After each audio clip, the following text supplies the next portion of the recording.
Welcome back to more political chatter. In this video, we will be talking about Joe Biden and his age. It consistently is ranked as the number one issue that is hurting President Biden heading into the 2024 election.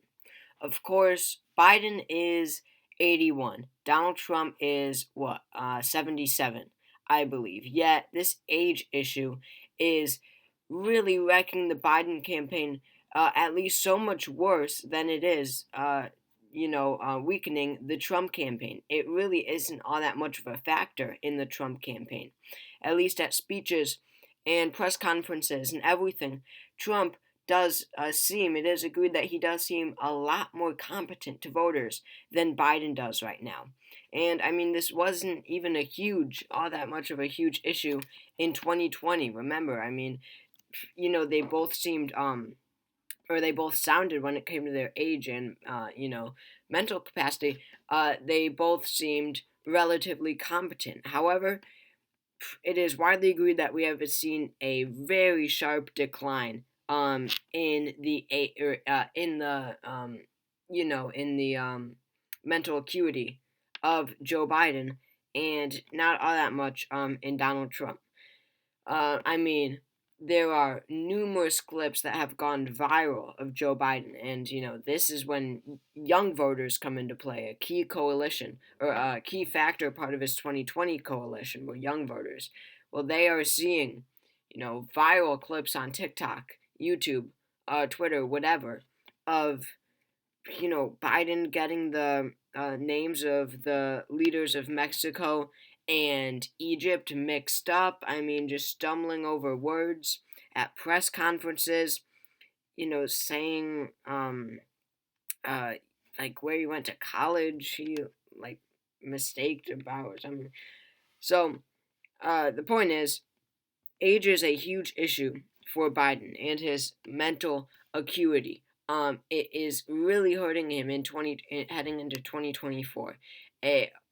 Overwhelming in poll after poll, at least Democrats, their number one issue with Biden is that he is far too old, and that goes not only for Democrats but really the whole nation. I mean, especially independents and Democrats. Republicans might care more so about economy, jobs, issues like that, fiscal issues. But the younger voters who tend to be younger, at least, or middle age, younger than 80, we are finding that they have an extreme and critical critical for Biden.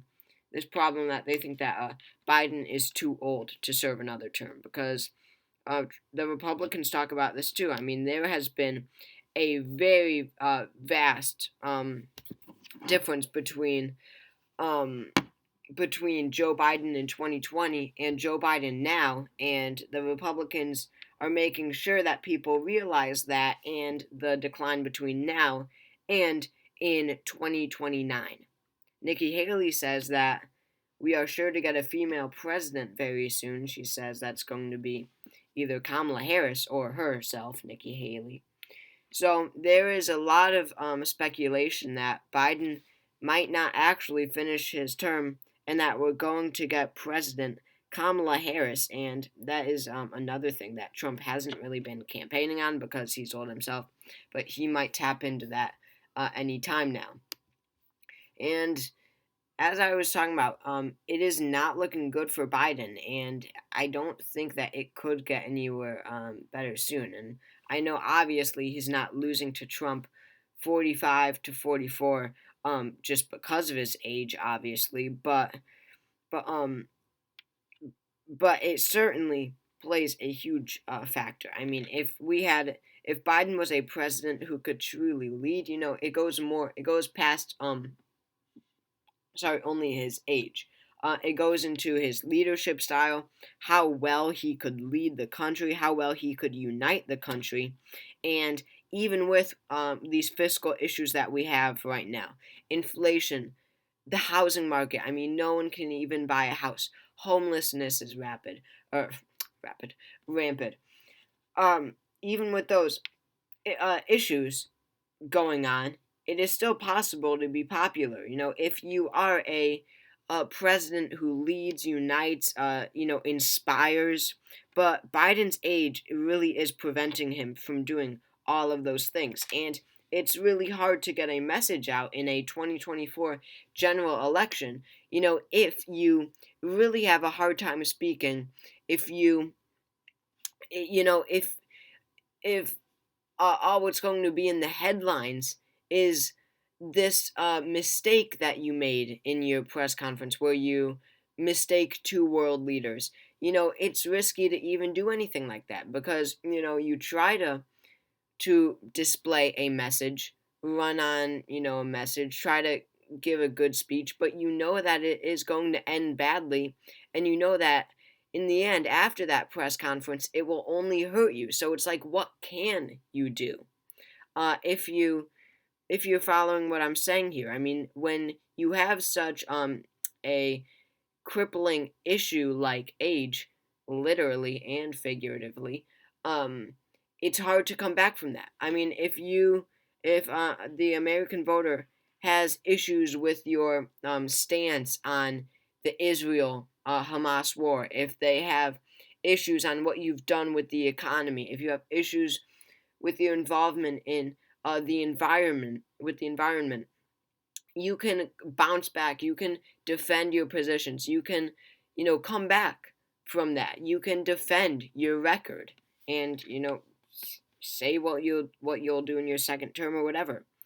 But an issue like age is something that you can't really fix, or you can't change people's perception about it, because, if you do try to go out and give a press conference with no teleprompter, no notes, no pre-recording or whatever, um, and you try to prove that, age shouldn't be an issue, it's one of the few issues where you can't change that, because for, someone like Joe Biden, uh, that press conference that you give will only further prove that age should be an issue for the American voter, because, for Joe Biden, I'm sorry, but it won't end well with a Joe Biden press conference.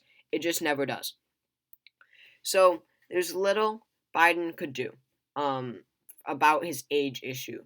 And, we're getting to a point. I mean, the election is far away, and Biden's age will only get worse. So it's like, what can you do but hope that voters don't find age too much of an issue? And the reality is they can't even, bounce back and attack Trump for this either, because I think that the vast majority of Americans see that there is a stark difference. Even though they are only 4 years apart, it seems that Trump has far greater mental acuity than Biden does right now. So, when you're down in the polls, um, the New York Times Siena College poll found that 70% of voters say that Biden is too old to be president. 70 say that he is too old to be president, and less than half thought that about Trump. So you can just see the stark difference between those who think that those who think that Biden is too old for the job while Trump isn't, and that might be a misperception, but it's, I mean, what they see on the news. I mean, that's what's going around in the media. That's a story.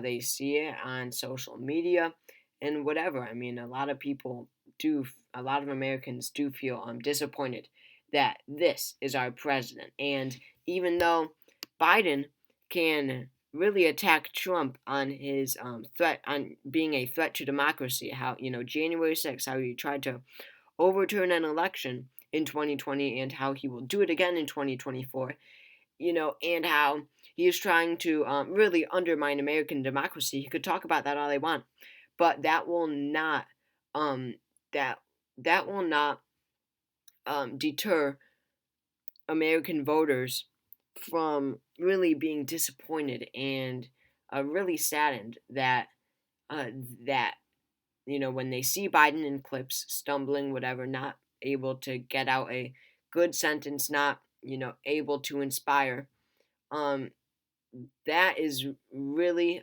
a more important issue for a lot of people, Biden's age, than whatever Biden throws at Trump, because they are seeing this firsthand, and it is really disappointing, and it really for these people, and really a lot of people want to see that change. And I know that doesn't mean voting for Trump. That's why Robert F. Kennedy Jr. is polling historically high for an independent. That's why we have Cornel West and Jill Stein both polling at 2 or 3%. That's why we have Dean Phillips, a sitting U.S. congressman, challenging his party's president for the nomination. That is heard of, and it's because of his age. It is because Dean Phillips is 55, and Joe Biden is 81. So, um, there are or it is very clear that Americans have an issue with Joe Biden's age, and it's something that the campaign knows that they need to look out for in this 2024 election. Because if he was younger, if he was able to lead better, um, whatever, if he was part of, just one generation younger, then he would be doing a lot better right now if he was against Trump. As Nikki Haley says, the first party to retire their 80-year-old president will win the election. And that is exactly true. Americans want a younger generation, but for some reason, the Republicans are putting up the oldest candidate, and the one really the only one who could lose to Biden. They're putting up the weakest nominee, and the Democrats are putting up their oldest candidate and the one who could actually lose to Trump. So they're both putting up their oldest and weakest candidates, and again, that is why we see Robert F. Kennedy Jr., alternatives, independent third-party alternatives, polling so high in this really disappointing election year for a lot of citizens. So thank you all for watching this video. Make sure you all subscribe if you haven't already, and I'll see you all later.